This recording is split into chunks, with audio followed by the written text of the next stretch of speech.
Hi നമസ്കാരം. ഇന്നത്തെ വീഡിയോയിലേക്കും ചായക്കൂട്ടിലേക്ക് എല്ലാവർക്കും സ്വാഗതം. അപ്പോൾ ഇന്ന് നല്ല വെയിലും ഇതൊക്കെ ഉണ്ട്. അപ്പോൾ ഞാൻ കുറേ ബെഡ്ഷീറ്റും കാര്യങ്ങളൊക്കെ ഉള്ള തിരുമ്പി തോരയിട്ടു. നിലവും മിറ്റമൊക്കെ ശരിക്കും ഉണങ്ങാനുള്ളൊരു തയ്യാറെടുപ്പിലാണ്. എല്ലാം ഉണങ്ങി കിട്ടും തോന്നുന്നുണ്ട്. ഇന്ന് അങ്ങനെ മഴയൊന്നും ഇല്ല. ഇന്ന് എന്തായാലും രാവിലെ കുറച്ച് മഴ ഉണ്ടായിരുന്നു, പിന്നെ അങ്ങനെ ഉണ്ടായിട്ടില്ല. അപ്പോൾ ഇന്ന് ഞാൻ പുറത്തിറങ്ങിയത് എന്താ വെച്ചാൽ പയറ് കുറച്ചുണ്ടായി നിൽക്കുന്നുണ്ട്. പക്ഷെ അത് തീരെ ചെറുതാണ്, പൊട്ടിക്കാറായിട്ടില്ല. പിന്നെ വെണ്ടയ്ക്ക ഉണ്ടോ എന്ന് നോക്കണം. ഞാൻ പൊട്ടിച്ച് ഫ്രിഡ്ജിൽ കൊണ്ടുവയ്ക്കാൻ കേട്ടോ. എല്ലാം കൂടി ഇട്ട് ഒരു ദിവസം ഉപ്പേരി ഉണ്ടാക്കാമല്ലോ.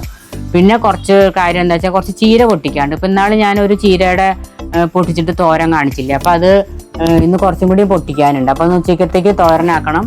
പിന്നെ ഞാൻ കഴിഞ്ഞ ദിവസം പപ്പായയുടെ ഒരു അവിയലിട്ടുണ്ടായിരുന്നു. അപ്പം അതിൻ്റെ ബാക്കി കുറച്ച് പപ്പായ ഉണ്ട്, അതുകൊണ്ട് പുളിങ്കറി ഉണ്ടാക്കണം. ഇന്ന് അതല്ല ഞാൻ വീഡിയോ ഇടുന്നത് എന്താ വെച്ചെങ്കിൽ പച്ച മാങ്ങ കിട്ടിയിട്ടുണ്ടായിരുന്നു. പച്ച മാങ്ങയോ അല്ലെങ്കിൽ കുറച്ച് ചുവപ്പ് കളർ വന്നൊരു മാങ്ങയില്ലേ, ചെനച്ച മാങ്ങ. ആ മാങ്ങ കൊണ്ടാണ് ഇന്നത്തെ വിഭവം കാണിക്കാൻ പോകുന്നത്. എൻ്റെ കയ്യിലുള്ളത് ചെനച്ച മാങ്ങയല്ല, പച്ച മാങ്ങയാണ്.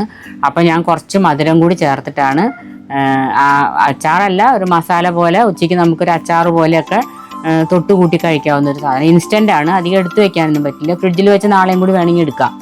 അപ്പം അങ്ങനത്തെ ഒരു ഐറ്റമാണ് ഞാൻ ഇന്ന് കാണിക്കുന്നത് മാങ്ങ കൊണ്ട്. ഇപ്പം മാങ്ങയുടെ സീസൺ ആണല്ലോ. മാങ്ങ കഴിയുന്നതിന് മുമ്പേ മാങ്ങയുടെ വിഭവങ്ങളൊക്കെ കാണിക്കാമെന്ന് വിചാരിച്ചു.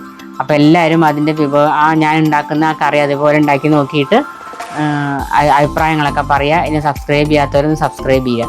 അപ്പോൾ നമുക്ക് വീഡിയോയിലേക്ക് പോവാം. ഇവിടെയൊക്കെ ഇപ്പോഴും ചളി കെട്ടി കിടക്കുന്നുണ്ട്. ഇതൊക്കെ ഉണങ്ങിയാലേ ഇതാവുള്ളൂ. വഴുക്കണ പോലത്തെ ഒരു ചളിയാണ് അത്. ഇതാണ് ഞാൻ പറഞ്ഞ ചീര. ഇന്നലെ ഞാൻ പറഞ്ഞില്ലേ ഞാൻ ചീര പൊട്ടിക്കണ കാണിക്കാമെന്ന്. അപ്പോൾ ഇതൊക്കെ വിത്ത് വന്നിട്ടുണ്ട്, കതിര് വന്നതാണ്. എന്നാലും ഞാൻ ഇല മാത്രം എടുത്തിട്ട് എന്തെങ്കിലും ഉപ്പേരി ഉണ്ടാക്കാമെന്ന് വിചാരിച്ചു. ഇതിൻ്റെ ചോട്ടിൽ തന്നെ ഇത് വീണാൽ കുറേ മുളയ്ക്കുമെന്ന് വിചാരിക്കുന്നു കേട്ടോ. കുറച്ച് ചെറിയ ഇലയായി പോയിട്ടുണ്ട്. ഇപ്പോൾ ആദ്യം വലിയ ഇലകളായിരുന്നു, ഇപ്പോൾ ഇലകളൊക്കെ ചെറുതായി. ഇല എടുത്തില്ലെങ്കിലും ഇത് മുറിച്ച് കൊടുത്തില്ലെങ്കിൽ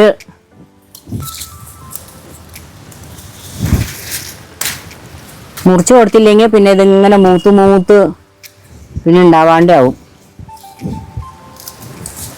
ഇന്നത്തെ ഒരു ഉപ്പേരിക്കുള്ളത് കിട്ടുമെന്ന് തോന്നുന്നു.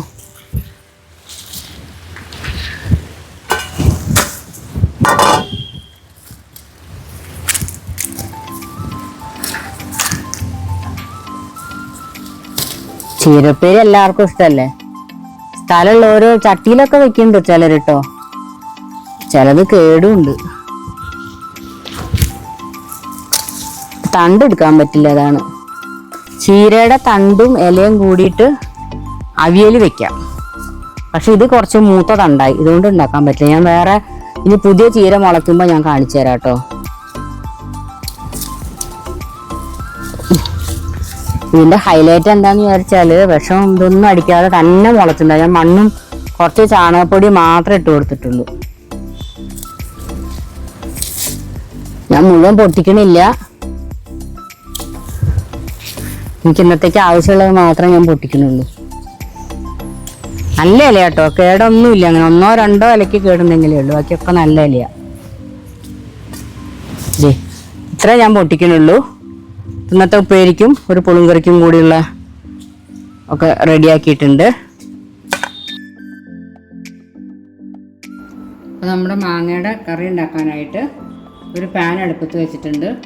ഞാൻ ഒരു മാങ്ങ ഇതുപോലെ ഇങ്ങനത്തെ കഷ്ണങ്ങളാക്കി മുറിച്ച് വെച്ചിട്ടുണ്ട്. നമുക്ക് പെട്ടെന്ന് വെന്ത് കിട്ടാൻ വേണ്ടി, ഉള്ളിൽ മസാല പിടിക്കാനൊക്കെ വേണ്ടിയിട്ടാണ് നമ്മളിങ്ങനെ ചെറുതാക്കി മുറിച്ച് വെച്ചേക്കുന്നത്, നീളത്തിൽ മുറുക്കി വെച്ചേക്കുന്നത്.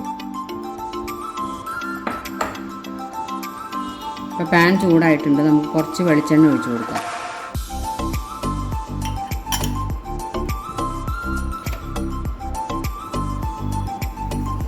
വെളിച്ചെണ്ണ ചൂടായിട്ടുണ്ട്, കുറച്ച് കടുക് ഇട്ട് കൊടുക്കുക. പിന്നെ 2 മണി ഉലുവ,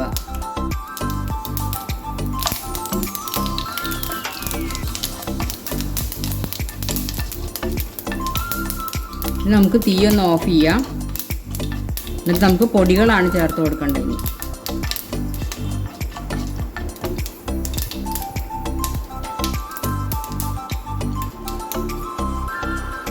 കുറച്ച് മഞ്ഞൾപ്പൊടി, എരിവിന് ആവശ്യത്തിനുള്ള മുളക് പൊടി,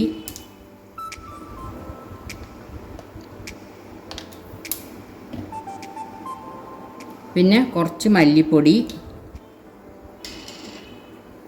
കുറച്ച് കായപ്പൊടി.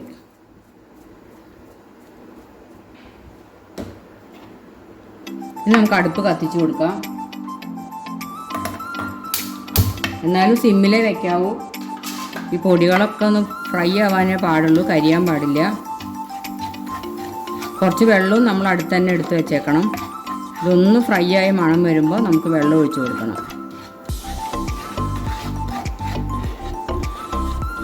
നമുക്ക് കരിവേപ്പിലയും കൂടി ഇട്ട് കൊടുക്കാം കുറച്ച്. ഇതിൻ്റെ കൂടെ ഒന്ന് മൂത്താൽ കരിവേപ്പിലയുടെ മണം കൂടി ഇതിൽ പിടിക്കും.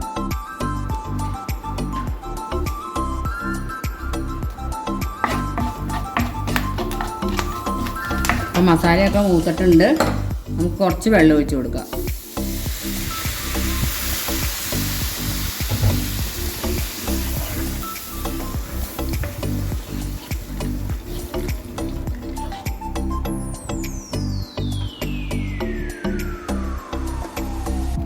പിന്നെ ഇനി അടുപ്പ് ഹൈ ഫ്ലെയിമിലേക്ക് ആക്കാം.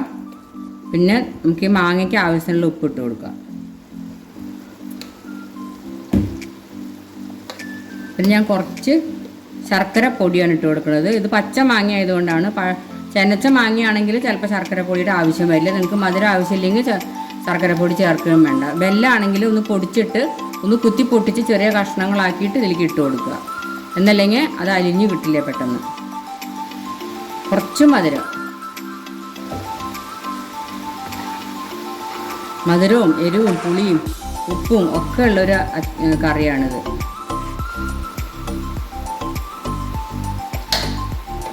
ഇനി നമുക്ക് നമ്മുടെ മാങ്ങ ഇതിലേക്ക് ഇട്ട് കൊടുക്കാം.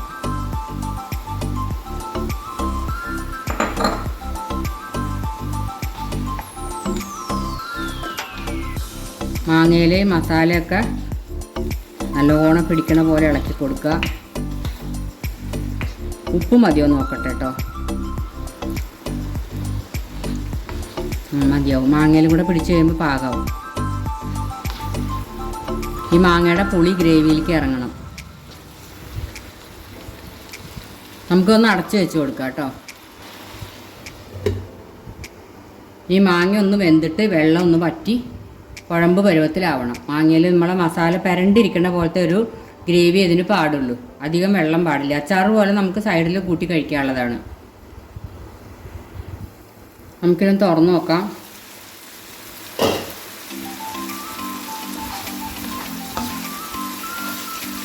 അപ്പോൾ വെള്ളമൊക്കെ വറ്റി വന്നിട്ടുണ്ട്. ഇനി ഇത് ഓഫ് ചെയ്ത് വെച്ചാൽ കുറച്ചും കൂടെ ഡ്രൈ ആവും. അപ്പം മാങ്ങയിലൊക്കെ നല്ലോണം നമ്മുടെ ഉപ്പ് വരും മധുരമൊക്കെ പിടിച്ചിട്ടുണ്ടാവും. ഇനി നമുക്ക് അടുപ്പ് ഓഫ് ചെയ്യാം.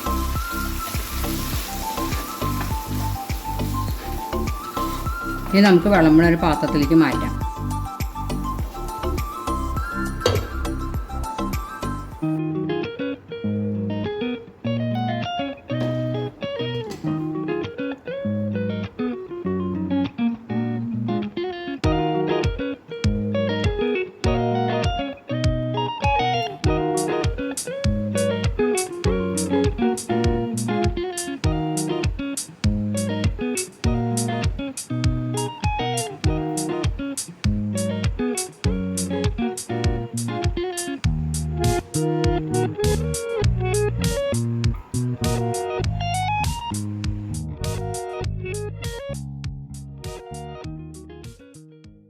ഇന്നത്തെ വീഡിയോ എല്ലാവരും കണ്ടുവല്ലോ. എല്ലാവർക്കും ഇഷ്ടപ്പെട്ടു എന്ന് വിചാരിക്കുന്നു.